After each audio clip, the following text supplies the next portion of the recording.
Let's welcome our host, Erica Wilson.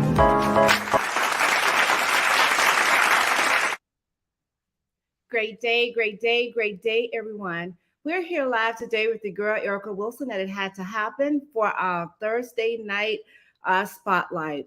And tonight our topic is from pro athlete to business professional.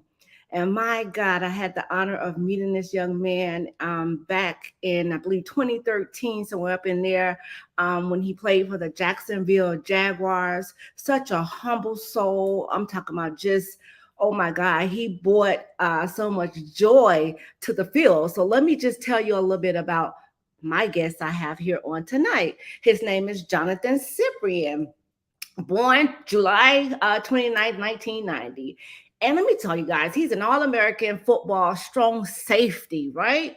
He played college football at FIU, and he was drafted by the Jacksonville Jaguars back in 2013, second round, guys. He also played for the Tennessee Titans, Philadelphia Eagles, the Atlanta Falcons, and the San Francisco 49ers. And then early part of Sip's life, he attended North Miami Beach High School. Wow, that's something new to my ears. And that's in North Miami Beach, Florida. 305 guys were in the house. He served as a team captain as a senior and was also named to the Miami-Dade, as District 12-6A first team. Woo. Cyprien received All-American.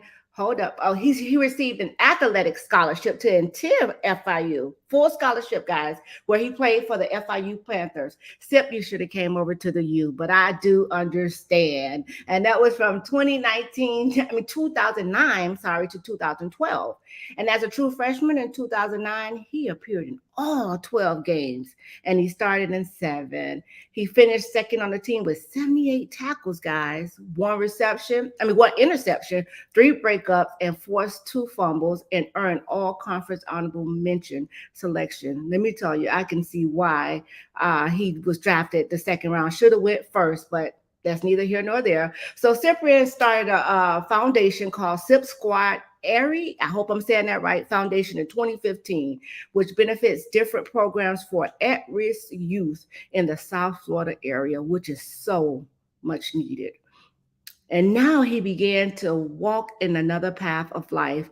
Now Cyprien is a realtor. He supplements his football earnings by investing in real estate, owning 13 properties. This is what I researched, maybe more now, but in Nashville, Jacksonville, and Miami in areas of 2018. So let me introduce to some and present to others the Sip. Hi, how are you? Sip. Oh my God, it's an honor to have you here tonight. Hey, what's going on here, Erica? Thank you for having me. I'm happy to see you again. Oh my God, you're most welcome. I have to shout out your mom I have to give honor where honor is due. Miss Rose is such an amazing individual, such warm-hearted. I mean, we had the time of our lives at that game, at all the games that we went to. So shouts out to you, Miss Rose, if you're listening in. So Cyprien, can you tell us a little bit about, I know who Johnathan Cyprien is. So can you tell our audience a little bit about who's Johnathan Cyprien? Well, no, you did an amazing job in that whole introduction. I love the whole setup you have here going on, and just want to give you a testament to that. You did a great job. To elaborate already on what you kind of already said, our relationship goes back till 2013, but if you'd like to add on the history me and your son Alan Hearns has, we played versus each other growing up here in the city of Miami, where he was playing for Carroll City and I was playing for North Miami Beach Senior High. So that's kind of where I knew your son Alan Hearns. We started to play with each other at Jacksonville where I was drafted and spending my first 4 years. But onto that, my first 4 years and being a professional athlete was in Jacksonville. There, I was able to not only have a curiosity, but it ended up turned into a passion of mine when it comes to real estate and then just investing in that way.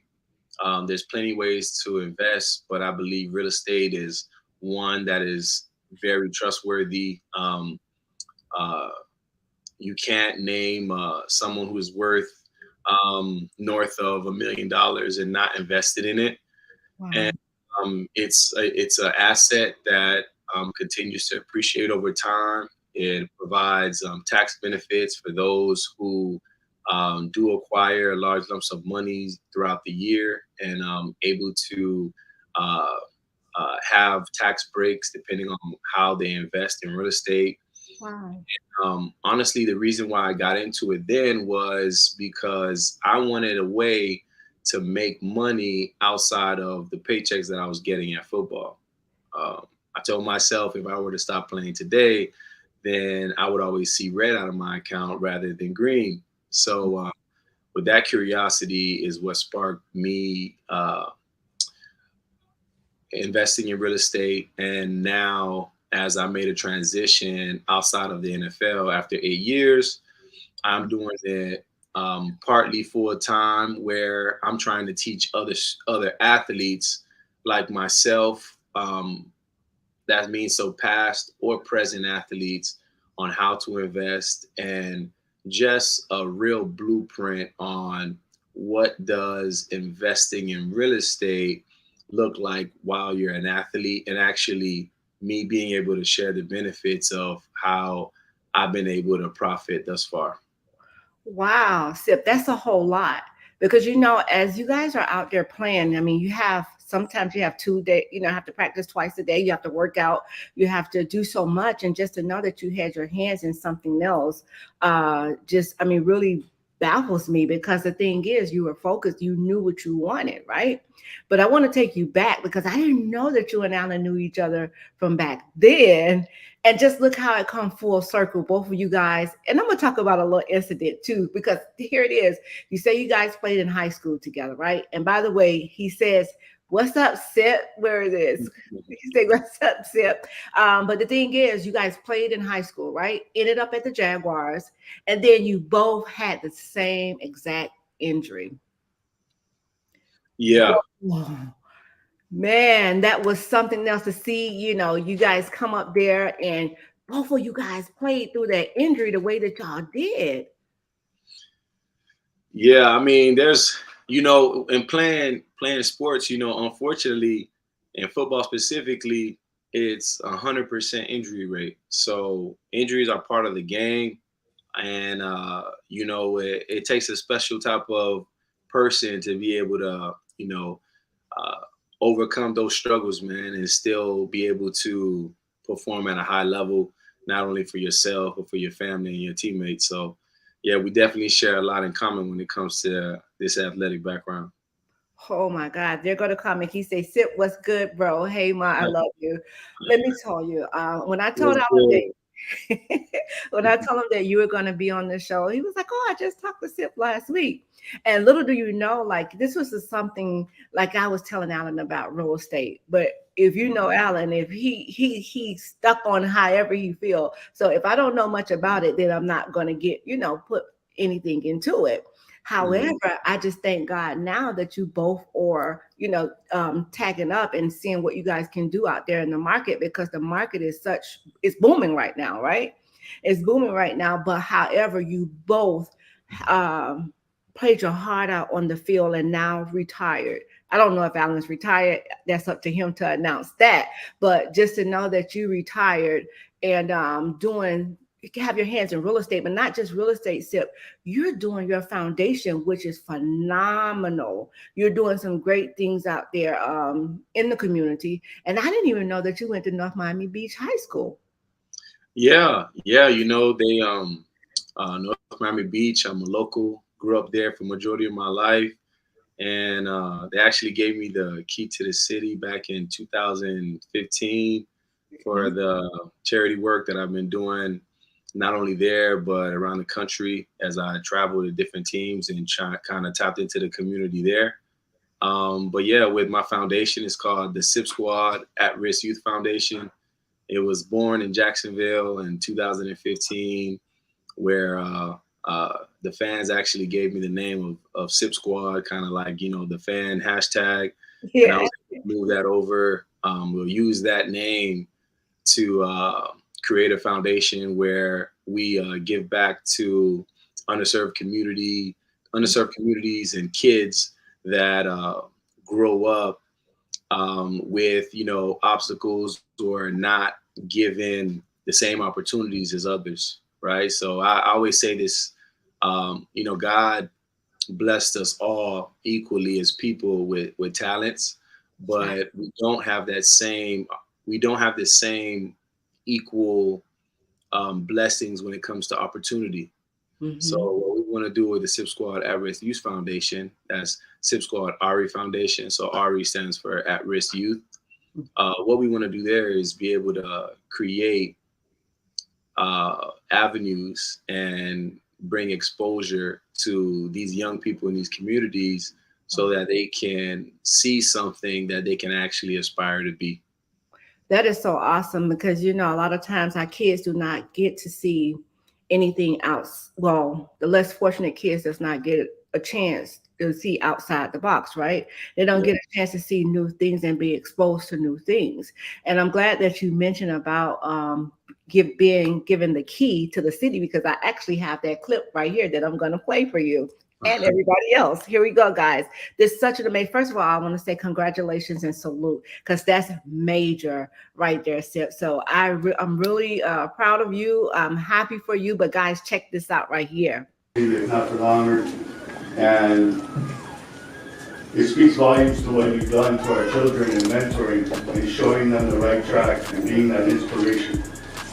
And our city of North Miami Beach could not be more grateful to have an athlete like you, a caring person like you, a person truly with a heart of gold and unconditionally always giving. So because of your great gestures of philanthropy and giving back to our community and every community, on behalf of the great city of North Miami Beach, we would like to bestow upon you the honor of presenting you with the key. All right, all right.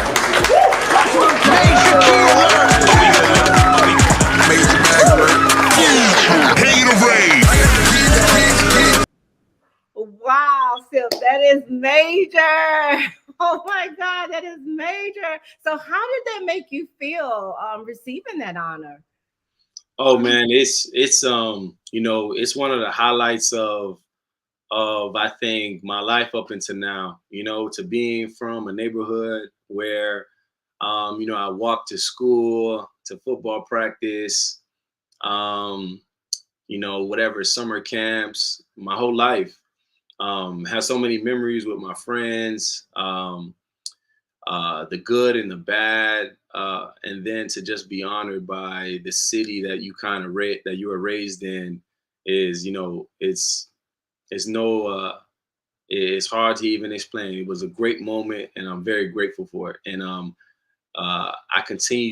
want to be able to continue to be a pillar in our community, and really represent what North Miami Beach is about. Wow. It's so funny because I had an aunt that stayed in North Miami Beach, and I used to be over there a whole lot. But just to see that you received this honor and you're so humble about it, that's what speaks volume right there. And then too, you having a heart for people, because a lot of times, and this is not to knock any ball player, a lot of times you just get really caught up in life, especially if you're a player and then you have a family that you have to take care of. You just really get so bombarded in that to maybe not reach back out to our youth or whoever it is that may be in need. But this is something that you knew that you wanted to do. You started it. You did well with it. And I just want to say again, congratulations, because that is a super honor to have right there. You got the keys to the city. And I believe they said that every third something is something that you represent as well. Every third Saturday in July is Johnathan Cyprien Day. So I had a proclamation of my own day in my city. So they, yeah. So they gave me the proclamation, and the key to the city was like a surprise. So I didn't know that was coming. I knew I was coming there for the proclamation, which would give me my own day, Johnathan Cyprien Day, every third Saturday of July. But I didn't see the key to the city coming, so that was a real good surprise. I was a real good time, real great memory. Thanks for showing the clip. Oh, you're most welcome. I had to share that when I found that. I was like, what? Oh my God. But again, I mean, that is, listen, blessings on blessings. And I see why. Because God says, if you bless my people, I'll bless you. So the blessings just keep overflowing with you. And the things that you're doing, the pictures that you sent me, I mean, literally like just blew my mind to see you make time for people. You make time. You're not just talking about it. You showing up and you doing what it is that you say that you want to do. And that says a whole lot about you. But here it is. Now that we had you come, we're going to take you back a little bit. We're going to take you back to when we were at the Jaguars. I don't know if you remember Josh Evans. I'm sure you do.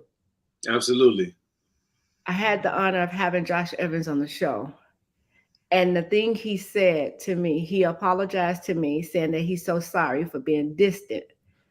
And his reason was he said he really used to get jealous of seeing me, your mom, and Mercedes Lewis' mom, because his mom, did you know his mom passed away? Yes, I do. His mom passed away at a very young, a very long time ago now due to cancer, I believe. And just to hear him say that, I mean, it really, I was all over the place. I mean, I really just lost Yeah. it just hearing that because I used to always invite him over for dinner or whatever it may be, but he said he wasn't in a place. So we get that. And as ball players, people look at you guys on the field. Yeah. They know that you're ball players. So tell us about a time when you were off the field and you was just, maybe you ran into a day where you was just having a hard day and someone needed you to be there for them, even though you were having a hard day. Can you take us to one of those days? Man, in Jacksonville, a time where I guess I was going through things, but someone needed me to be there for them. Let's see. Well, I mean, I wasn't able to say, and God rest, man, Josh's mother's soul. I know he really loves me. He expressed that to me once upon a time, actually going back to our rookie year when we were sharing actual room. So I definitely feel him, and for sure, my heart's prayer is always going to go out to that. But for myself, I think, off the top of my head, I just have to say, at Jacksonville, we had definitely times where, we struggled as a football team. And, when as men, we're all there to win games and we have a common goal, and it's a business now. It's not only just college. It's not a college where no matter what, you try to get your degree. You're in a business where you're paid to perform, and there's a lot of pressures on people individually, not only the players, but the coaches. So for me, myself, like let's say maybe I have a bad game, right? And I'm trying to get myself better prepared for the next week or the next challenge. But, I was looked at as a leader and a captain of our team during my time there. So me being able to show strength and actually be there for my teammates, let's just say the defensive back specifically, I had to be able to encourage and, no matter the record, right? How do I bring the energy to be able to uplift those around me and help people play better around me? So I think for years, I'd say that was a point where whether I have high or low, I can be upset that our record isn't where I wanted to be. But for me to continue to motivate and inspire those around me is what I think that I was able to do during my time there. Whew. And that is something you have your mental have to be there in order to be able to do that, especially if you come from FIU, and I'm sure that you guys had some great games, you were winning, and then you come and then the team may not have such a great game, and here it is now I have to hype these boys up. And I'm telling you, I used to look forward for the defense coming out and you jumping out through that smoke and your dreads going all over everywhere. That was one of the highlights for me. But I do have a clip here on how you prepare, like the music that you listen to prepare for the game, because that's really big. You know, you guys have to get your mentor in place in order to go out there and perform on that field. So let's see how you what type of music you like during your time there.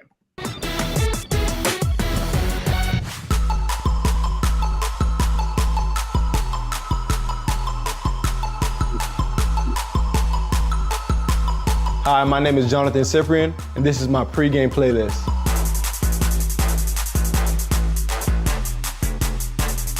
Well, I describe my musical taste for hip hop, R&B, and rap, but I find myself listening to a lot of things. If it's on, I'll listen to it, starting from country or rock. You hear it in the locker room a lot, and I find myself nodding my head. Yes, I am a dancer,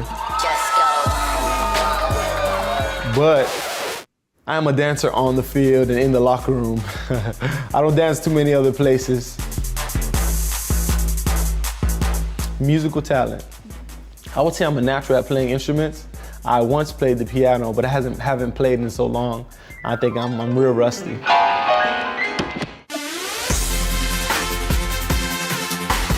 One song that defines me as a player, I would say a song by Little John. Back then when he was coming out with a lot of loud and impactful music. I think on the field, I'm real vocal and I'm real aggressive. And I would say that you notice me on the field, whether I'm playing or talking. My favorite song to blast in my car while I'm driving around is Yeah Yo by Yo Gotti. I don't know, it's one of those songs that no matter what mood you're in, what you're in, it can lift you up, lift your spirits up and make you want to move. Wow, Sip. I didn't play the part about Beyonce. I took that, I stopped. But the thing is just to know how, I mean, like you had different tastes of music. I guess it just wasn't something like one song that you listened to just to hype you up. So would you say, what was your best years? Would you say your collegiate years or would you say your NFL years? Well, the experience, Yeah. I definitely say the experience has to be the NFL. It's just different, you know, but the biggest difference between college, I believe, and the NFL is the camaraderie that you have in college. You got to think, you go to study hall with the same people, you go to school with the same people, and you go to practice with them, right? In college, it's more you're training with each other, obviously in meetings, but then everyone goes back to their families, right? So definitely having an off season, having some money in your pocket, and playing for an NFL team is definitely better. I would say my experience in playing. But to the music question, you know, actually, I don't know if it started in Jacksonville. Definitely had to start after that time. But Dreams and Nightmares by Meek Mills grew to be one of the songs that I had to listen to right before I went on the field. And when it comes to music, like you said, it's so, like, it means so much. You know, I think music touches to everyone's spirit, right? But when going out for a game, me personally, I had to learn this too, where you want to be prepared, not just ready. And when I say that, you don't want to have to be like a whole bunch of rah and screaming and jumping around, right? And really exalting energy. I learned over my years to use that fire inside me, right? That fire inside me, that passion inside of me, and kind of turn it into focus, right? A real excitement, but keeping that focus on 10 so that at the beginning of a play, you know, you're thinking and being more methodical than just using your God-given talents that you can do. Wow. Okay. So now that we heard about your experience, so crowd wise, the fan base, would you say it was collegiate or was it NFL? Because let me tell you something. I think that in the collegiate years, man, it used to be rocking at the U. So what would you say? Oh, so it depends on who's experienced. So like myself, Uh-huh. my collegiate experience wasn't the best at home, but we did play teams like Alabama, Mhm. Florida, Louisville. When we went there, the crowds were amazing, Yeah. unbelievable. There was times where I couldn't hear myself. Wow. So if I had to choose, I definitely say the NFL, because there's some stadiums that you come into comparable to college, I guess, depending who you're playing, where Mhm. it's packed. And man, our offense going out there and having to fight versus the crowd, and but me being on defense at home in Jacksonville when we're doing well and it's so loud that the offense can't hike the ball, that's just a great feeling. Great feeling that you definitely could get some energy and that enthusiasm from a crowd that's really excited at what they're watching. Oh, that's awesome. And I guess you know what? It's different for me because you're the player and I'm the mother, right? And we're sitting up there in the stands to see all the craziness and whatever else go on. We had the honor of talking about angry fans. And the thing about it is, I could not believe the extent that the fans go when they're upset that their team may have lost or somebody missed a play or missed a tackle Yeah. or whatever it may be. It's just the extent that they go to it. It was just really, really crazy for me.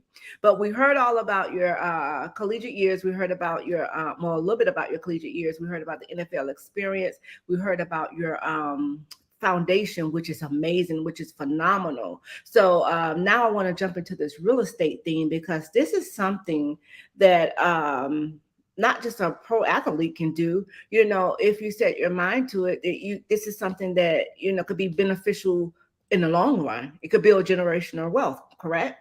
Yeah, absolutely, absolutely. I chose to be in this space because not only I like doing it, Mm, I think it creates impact in people's lives. We hear a lot about NFL athletes going broke after 2 years retired, and I truly believe creating a passive income through real estate can help a lot of athletes right now as they're playing in their playing career to invest in the right real estate that will ultimately pay you year over year over year over year. There are definitely real estate transactions that you can make that pay you for just being invested in it. wow. And I call that passive income. And when you create a passive income large enough to cover all your living expenses, now I take it as a security blanket Wow. where if an athlete can invest properly and raise, his monthly income to an amount that covers his yearly expenses, then now when that player starts to retire, which we all will one day, Right. now they're not in a rush to do anything, right? They can do what they want to do rather than what they have to do. And Right. now you can kind of fall away from that whole stereotype of going broke. And uh, it's very impactful, I believe, and all the while profitable.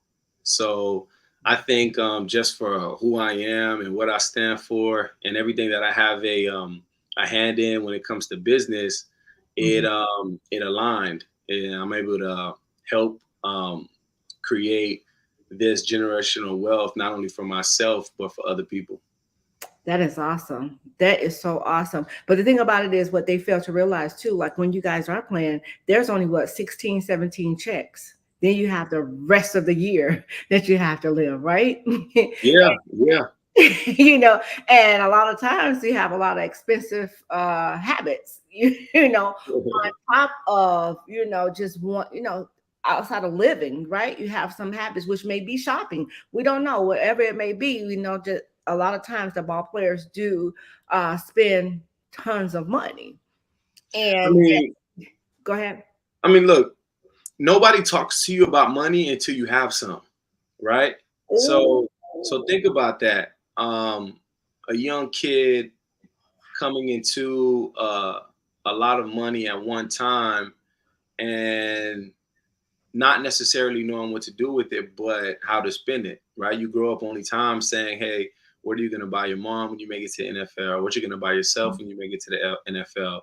You're really not taught about what do you invest in or how do you multiply it, So that's a huge thing. And, I'm not saying obviously there's no fault or blame anywhere, but it's something that I just personally understand because I was that young kid before, right? It's sure there was things that I bought that probably didn't make any sense, or I did it because I thought I had it. But fortunately for me, I started to look at myself and say, you know what? Mm, let's find a different way. Let's see if we can keep this, for the rest of our lives rather than just a short time of doing it. So we all as I guess athletes, I'm just speaking for us, well, most of us as well, come from a background of not too much financial education.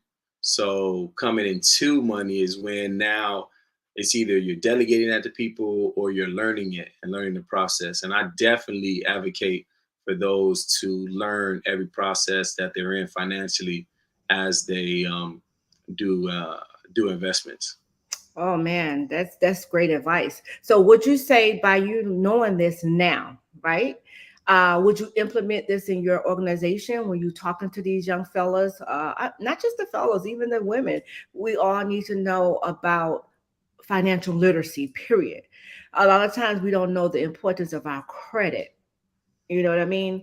Um, And that right there, that's like your lifeline, your credit, your social security, right? That yeah, number is it gonna travel with you forever. So we yeah. need to know one, the importance of our credit. Two, we need to learn about financial literacy. Hate that they took it out the schools, but it is what it is. So now you have this program, you have this foundation, this phenomenal foundation. Would you say you will implement financial literacy, not just to the kids, but to the parents? Because you may have some parents that's just now being introduced to it. No, absolutely. Yes. And so I created a DBA, which is doing business as Panther Territory. And with Panther Territory, which is still under the SIP Squad and the Foundation Give Back umbrella, we actually incorporated educating young people, college athletes specifically, with the educational tools and the real estate. I'm sorry, with the financial advisors and financial professionals to be able to speak to our young people about everything from taxes to money management and so on. So Panther Territory is the foundation that are able to give these services, these financial literacy services and more to student athletes at Inside the Cage. And Inside the Cage, which is the logo right here, Inside the Cage is a influencer marketing company specific to student athletes. A lot of people know it as Name, Image, and Likeness. And that's a company that I started to be able to empower college athletes being able to profit off of their name, image, and likeness. And we're able to give them financial tools in college now before they step into that real world, whether it's a professional athlete or it's just having a regular job, right? To being able to understand money Yeah. and budget money and investing money. Whoa, Sip, you're doing a whole lot. Oh my God, I have to say salute to you again because I mean, it's something that's needed, period. And again, this is something that you're implementing in your program. Here it is, you're not just helping them, you're basically helping them set themselves up for the next 40, 50 years of their lives. Because this, you coming in, say for instance, you're a student athlete, right? And then you get drafted. You in second round, you're coming into all of this money now. You have all of this money thrown at you, right? And it's like, what do I do now? everybody have their dreams, their goals that they want to do once they come into some money, right? But you have to also know how to invest some money. You can't just go spending everything and don't have anything coming in. You can't have everything going out. So now Mhm. that you're walking these families through this, now in your program, are the families allowed to come in, like the parents too, or you're just solely doing this for the at-risk youth? So we are able to educate the student athletes that are part of our collective, but a Okay. lot of the times, the parents are involved in these transactions when it comes to their son or daughter being paid for marketing purposes, right? Right. So Mhm. we definitely speak with the parents, and we're able to kind of guide them and let them know what we are doing, to be able to put some change in their son or daughter's pocket, and in exchange for them promoting a company, or maybe doing an activation for a company. But Right. as far as I mean, the when it comes to the parents, their involvement in the actual seminars have not been offered out to them yet, but Okay. we definitely are able to speak to them in pertaining of the big things like taxes, for example. We're able to tell the student athletes and to be able to speak to their parents about that specific realm, because Right. when it comes to your taxes, all right, are your parents still filing for you? Are you going to file for yourself? Hmm. They both need to be in one accord, and Right. from there and much more. You know what? That's good though, because if it's a student athlete, you put in the responsibility on them to tell them, okay, this is what you sit down, you talk to your parents about what you learned. So you're in college, so now you're getting ready. I mean, well, I wouldn't say grown, but you're a bit grown, and it's now you're putting the responsibility on them to say, okay, well, I need to go have this conversation with my parents. Their parents don't actually have to sit in on the seminars. Let Hmm. kids soak it up. You know what I'm saying? Because what if you have a kid that may be there, that parent may have done everything, they're really not paying attention. You know Hmm. what I'm saying? And they need to know it for themselves, right? They And do. here it is, you have now, okay, you have this program, we're offering all of this to you. What are the requirements to be a part of your program? So to be part of Inside the Cage, you have to have, we call it media muscle, but it's a social following of over 2,000 or more followers on your social platforms. So TikTok, Instagram, Twitter. You know, uh, Outside of that, we have a few requirements where we ask not for much at all to attend one community service event one time out the year. We also have to make a post about Inside the Cage and the collective once a year, and from there, with whichever marketing deals we're able to find for you, to just be able to be responsive and follow the process. Because as far as doing something for a company, right, your advertisement, you get compensated, whether it's in cash compensation or merchandise. It's a fair exchange, and our job is Inside the Cage is to broker that deal and make sure the business is happy with the exposure they got, Mhm. and the student athlete is happy with what they were compensated with. That's good. So you do in kind and monetary. So that is awesome. So if you had this kid, right, and inside of your programs, they need to know how important character is, right? Because just like your mother, your parents, when you go out from among them, they want you to represent them the correct way, Hmm. right? So now I'm getting ready to go into. We're going to speak going into to the NFL and to pros. So now I'm leaving college. I'm going to the pro level. I have to know how to carry myself now. I have to know what to be involved in and what not to be involved in. So if you had a parent or a student athlete that may be under the sound of your voice, what words of encouragement would you give to them? I'd say, the biggest thing I say is you are a brand.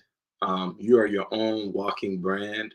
And when people think of you, when your name comes up, how do you want to be thought of, or how do you want to be remembered? uh, Kind of what is that brand that you're looking for? And you have to ask yourself, are you doing those things to give that impression off to people? So one thing I'll say is, like, I played 8 years in the NFL, and hey, Tom Brady maybe played close to 20, right? But there's one way how, no matter, there's one thing that you can't retire from, and that's yourself, your living skin, until we meet our maker, right? So as long as you're breathing, you're your own brand. And I say to the young athlete, coming into their own, whether it's in college, well, at any profession, at any level, is to really, not only do what you have to do for your prospective sport, but carry yourself in a way that businesses want to work with you, that brands want to be associated with you, because this way you'll always be able to put money in your pocket and profit off of your own name, image, and likeness, no matter if you played football for 1 year, 3 years, 4 years. Your brand, your personality, and what people remember you, the feeling you give people when you're around them, will last forever. And those invitations will continue to come, and those opportunities will continue to show themselves. Now, we see a lot of instances where people don't carry themselves the right way, and we see people in the media where they lose a lot of sponsorships, right? Right. You see headlines, oh, Adidas strips their sponsorship from this person, or uh, uh, a water brand or a clothing brand removes themselves from being associated with someone else, depending on what it may be that happens. So there's repercussions to not carrying yourself in a way, or not living up to that brand that that company wanted to invest in. So true. But a lot of times, Sip, as athletes, you guys are under the radar all the time. It's not a time that you guys are not under the radar. And here it is. Say, for instance, a case, something came up, right? And before the person get tried, they're guilty already. Athletes, I don't know, you guys have it hard. I'm just saying, you guys really have it hard. Mhm. And just to say that here it is, you're out, right? And it could be something as simple as this, Sip. You could be out having dinner with your family. It happened to us plenty of times. But you could be out having dinner with your family. That's what time? Your family time, right? Mhm. But you will have fans that come up and may want an autograph, may want a picture, or this, that, and the other.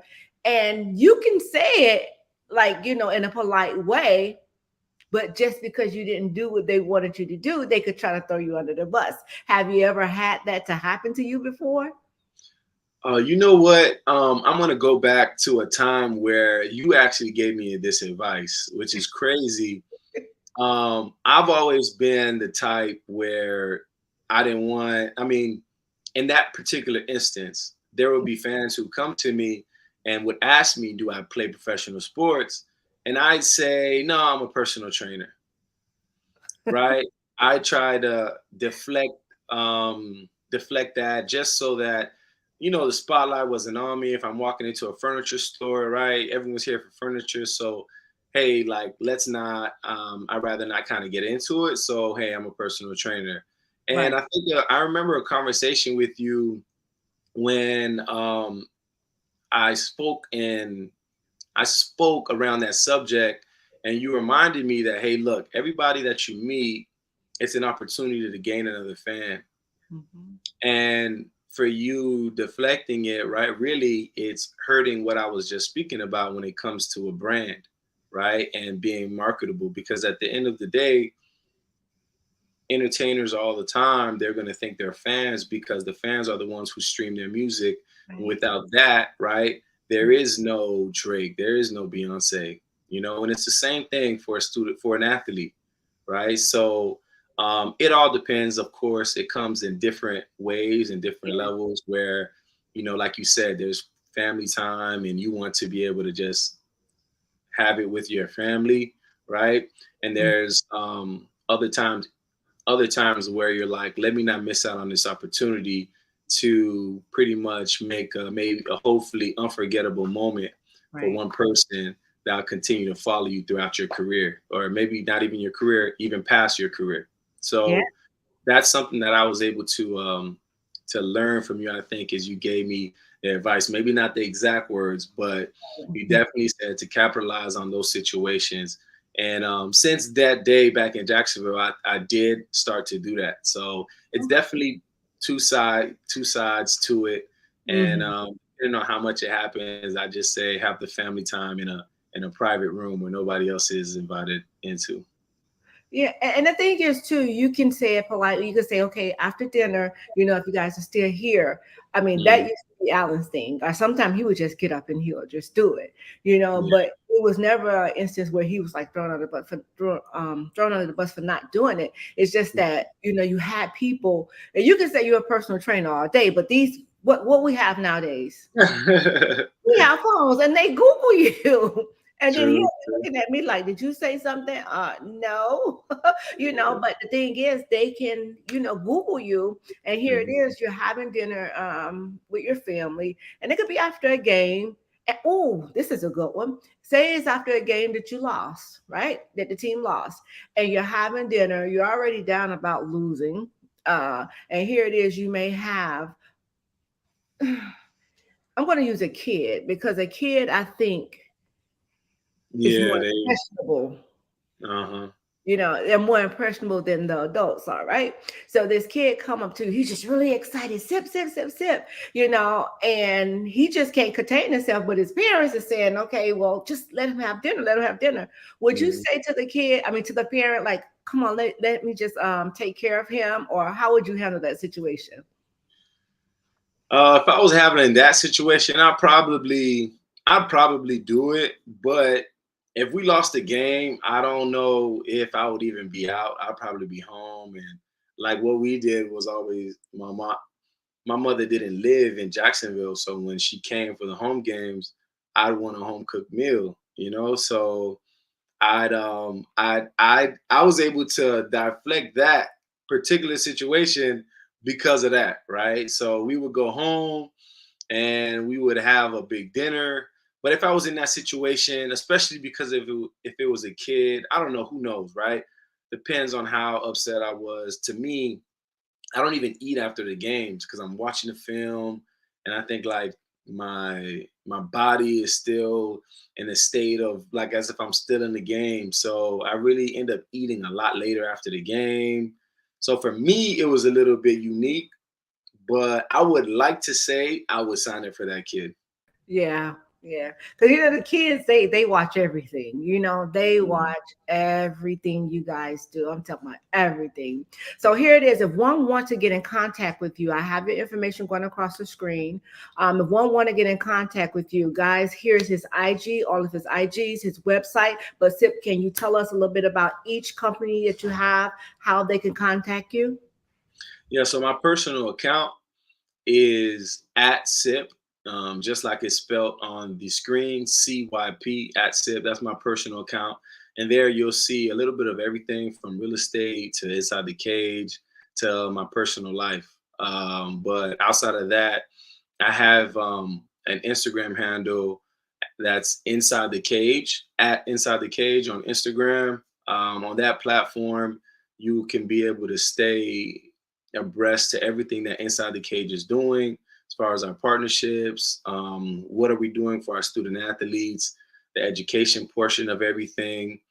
And we also have a Instagram for my foundation, which is @Sip Squad. And that's CYP Squad, right? SQUAD. So there you can follow everything that we're doing with our foundation.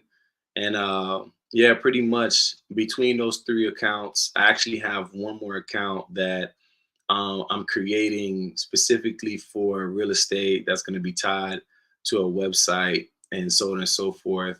but that's coming soon. But as far as contacting me, those three accounts I just gave you there. You can also find me on LinkedIn for any business opportunities. Obviously, we have the other social medias, but the Instagram is our real hub when it comes to my companies, when it comes to foundation, and Inside the Cage, and my personal. So that's where you can find us.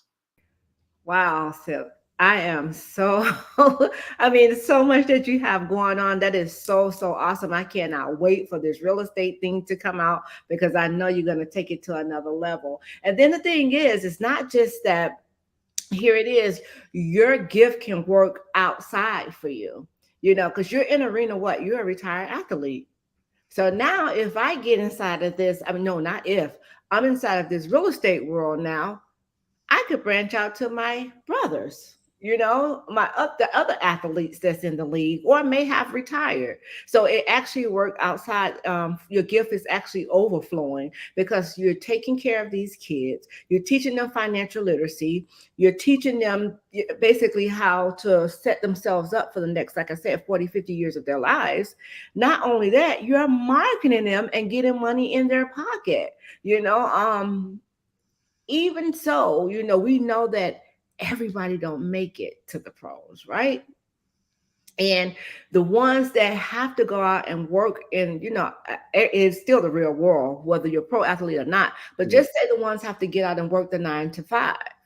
They still need to know how to manage their money and possibly invest in something. Because again, somebody could fire you. I was on a job and came to me on a Wednesday SIP and told me Friday would be my last day. And I walked away with nothing, and I said, I would never, that's what I said back then. I said, I would never work for anybody again because that hurt me to my soul. I loved the job. I loved it. But to know that I walked away with nothing and I was told 2 days before will be my last day. So you have to have something to fall back on. So as far as investment, I need you to speak to the people on maybe just give them a couple of steps on how to get started, what to look for and things like that. Well, I mean, I definitely say when going into the workforce, I'm no professional at when it comes to finances and what to do with your money. I have to give that disclaimer. But as I kind of got into earning money and was able to be putting around a certain group of people and kind of learn a bit about it, I've learned that there's a different ways to be able to go into investing. And the stock market is one of them, right? It's a stock market where you can literally invest in a company. And by you investing in that company, you're you're technically part owner of a company. So if you buy an Apple stock, if you buy Amazon stock, a Tesla stock, you're technically part owner of that company. And investing into companies through the stock market is one way to give yourself a return on your money rather than sitting in the bank, right? There's something called the S&P 500, and on an annual basis, on an average, you're able to make up to 9% on your money in the in that cumulative of stocks, right? In that S&P 500. The S&P 500 is literally a bunch of stocks, right? All put into one, and pretty much you benefit from the average. Now that can be down or it can be higher, but more often than not, it's higher. That's a way that a lot of people are able to invest to be able to make more money than they would if they continue to work and leave the money into their bank account, right? That's one way to at least start off on your venture on trying to earn money. And next thing I would say would be real estate, whether you're living in it or not. It's an investment for the future, and it can give you a source of income. The next step, I guess, would say is as you raise money through your sweat equity, which would be your job, and investing properly in stocks. where you can be able to make a little bit more on the money you're saving rather than leaving it in the bank. When you create enough money for a down payment, maybe instead of buying a one home that you have to live in, maybe you buy a duplex or a triplex or a fourplex. And now you invest in a real estate with the money you are able to grow through working and in the stock market, and you invest into something that's still bringing you back a return, right? So now you can live in one unit and you can rent the other unit out, or rent the other 2 or 3 units out as you live in it. So now, as you continue to live, you're living in a building, in a situation where you're getting return on your money from the investment you made in real estate, where you have tenants actually living either beside you, on top of you, or whatever. If you're in a multifamily, well, 1 to 4 units, which you can get with the first time buyer. Really? Yes, it goes up to one. Not only one home, it could be up to 4 units, and it still qualifies as a residential home. Wow, that is great information. Yeah. So Oh that's, wow. I would say that if you had the blueprint, if I knew then what I knew now, for anyone going into the workforce and just trying to acquire wealth, it's going to take over time.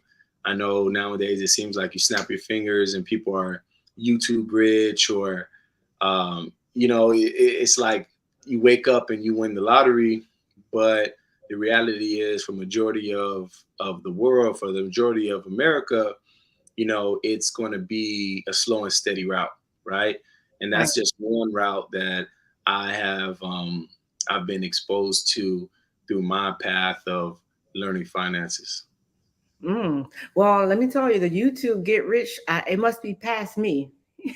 I don't make any money on here. But the thing is, there are people out there, not just with YouTube, with TikTok. TikTok is really paying people like crazy. But the thing is, what are you doing? How are you setting yourself up? Because now, look, TikTok is talking about taking it away. They're talking about taking TikTok away. So if you don't got used to this certain type of lifestyle, you want to try to keep that up. So you have to fall back on. So outside of the finances, you just have to make sure you have your credit in order, people. Your credit have to be in order as well. I think the home that I just got, I had a hard time because I don't work. I'm retired, right? So if you have to find avenues around that too. And it's just so much into real estate. That's why you have to get with a great real estate agent. So shouts out to Raphael Kirby. I know you know Kirby too. He sold me my home. But the thing is, real estate is the way to go. Stocks, I'm still trying to understand it a little bit. But I just know real estate has just been ringing. And I was telling Alan about it a while ago. But now that, he has more time on his hands and, he has kids, he want to leave something for the children, right? Yep. Once you invest in something, you have something to fall back on, just in case if they say, okay, you're laid off here, we no longer need you. Or, just if you want to take a vacation, what about family vacations, Sip? If you want to take a family vacation, you could take some of the money out of that too, and enjoy yourself before you get ready to jump into something else. So I love everything you have going on, guys. Sip has a marketing company. He has a realtor. He's a realtor.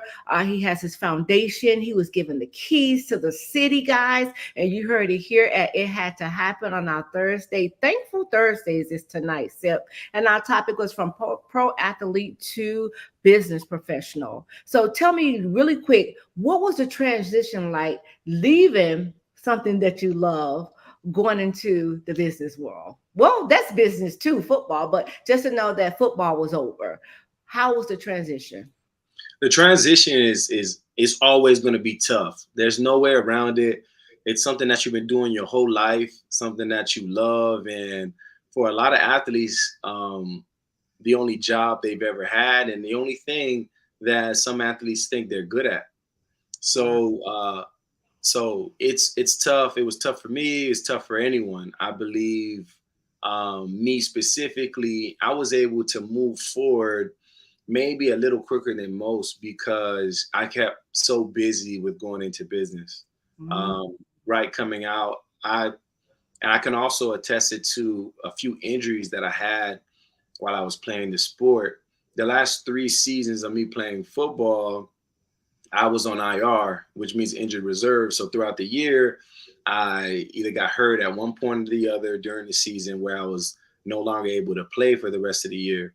And I was able to just look at myself in the mirror and say, hey, look, what would you do if you owned a football team uh, and a player that you're really counting on wasn't able to go out there and perform for you? So I had to have a real conversation with myself to tell myself, hey, how do I prepare for whichever way this goes? And I was able to start to have conversations more about real estate with people and go dive more into my foundation where I can turn it into something that's really making impact, but also being able to raise funds to be able to pay for itself. And then the marketing was something that was able to pop up through me getting more involved with my university. So I started looking for ways to keep myself busy, to find the transition that I wanted to make. And during those years, I was able to do one thing after another so that when I decided to step away from football, it made me dig into something so soon that it was easier a bit for me to get over that hump and get over the heartbreak, I'd say, of no longer playing a game I played for so long. Whew. And you know, sometimes it could be very, very hard for some. And that was one of the things like I worried about with Allen having the injury and not playing, but his mental is insane. I mean, like this dude don't worry about anything except, and I know you know that you know him too because you had the I mean you guys played in the same locker room, and then when we were up there and I think it was Philly, and you guys was having that surgery, you guys are looking like I would have been nervous as heck. I'm telling you. But you know, you guys went in, you tackled it, you did everything you could to get back out there on the field.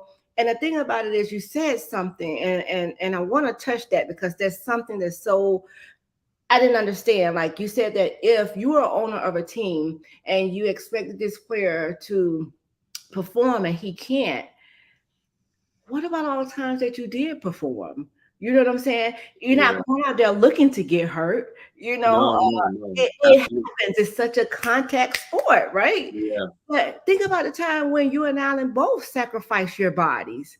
Oh, absolutely. Play on what it was oh gosh, Groin adductor or hernia. It's like the yeah, groin, the adductor. Yep.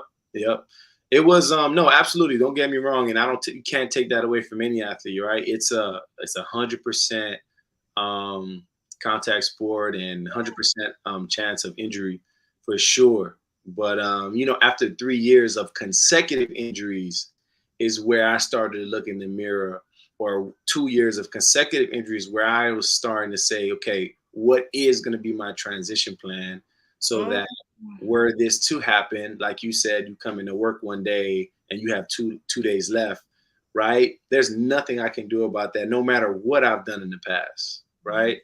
And so how did I prepare myself?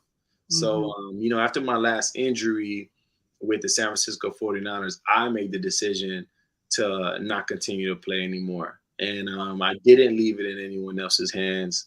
And I was able to make that decision because I was able to set myself up in a way where I can live the same exact lifestyle I lived when I was playing football. right. So at this point, I have other goals that I'm very I have a lot of ambition to make successful as I was being an athlete, trying to be the best player. I'm trying to be the best at whatever it is I'm doing. So with these companies that I'm working on, the impact that I want to be able to make in people's lives, that's the goal. And I'm going to chase it just like I did things in football. It's just I just won't sweat as much as I did when I was playing ball.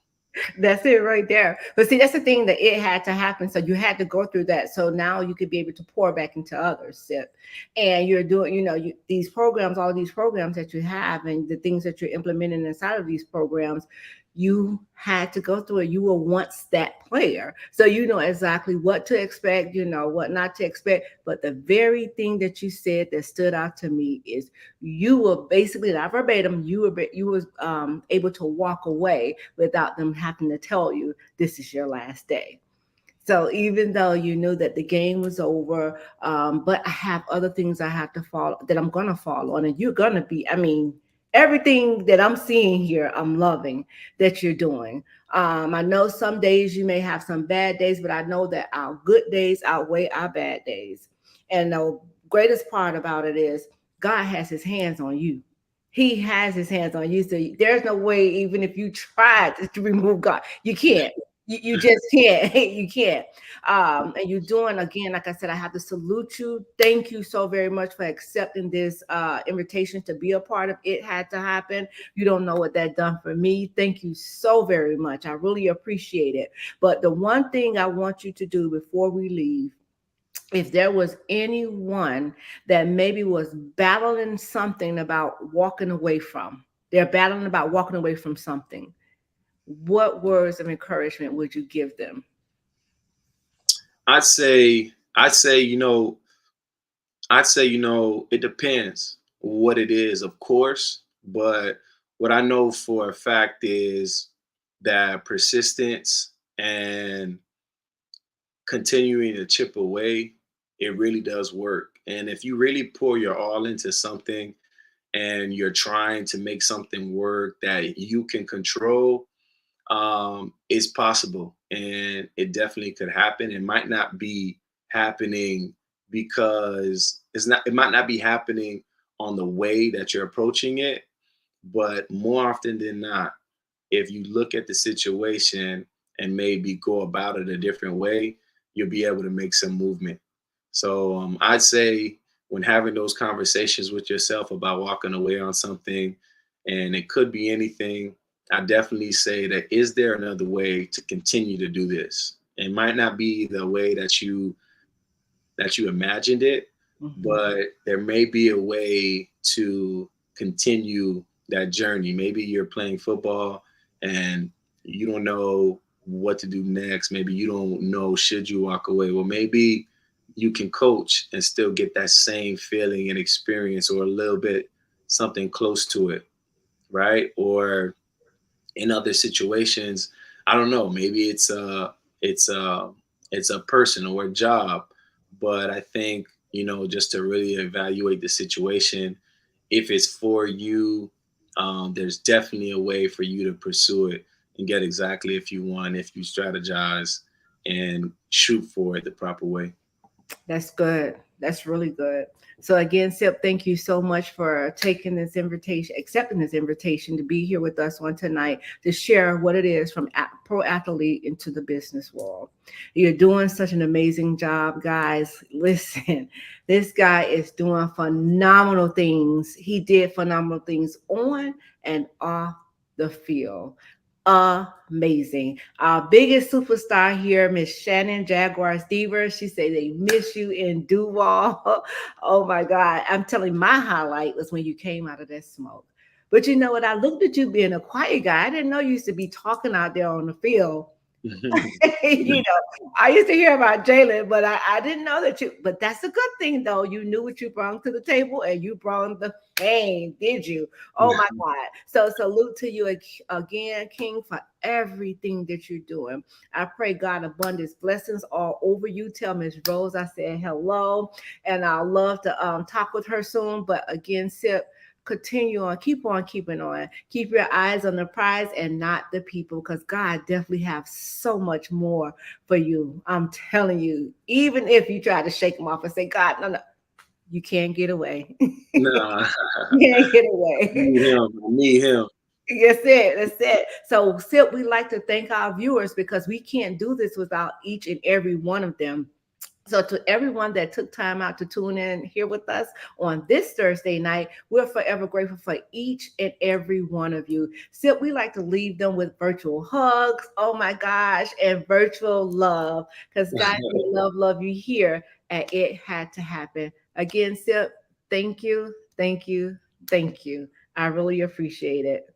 Thanks for having me. I appreciate you, and good luck with everything that you're doing. Oh my God. Thank you so much. Thank you. Until next time, guys. Bye-bye.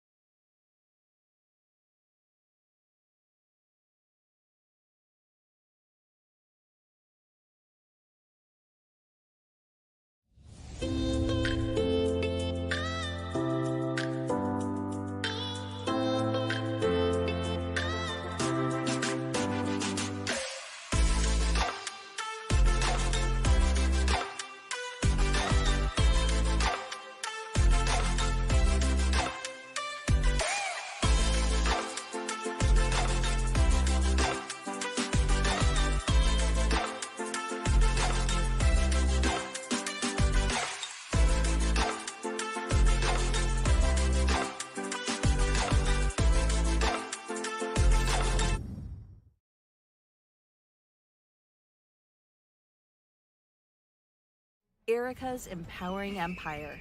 88 Blessings Soar Movement. It had to happen in a beauty so rare. We'd love for you to join us by subscribing to our YouTube channel, It Had to Happen with Erica Wilson. Following our social media.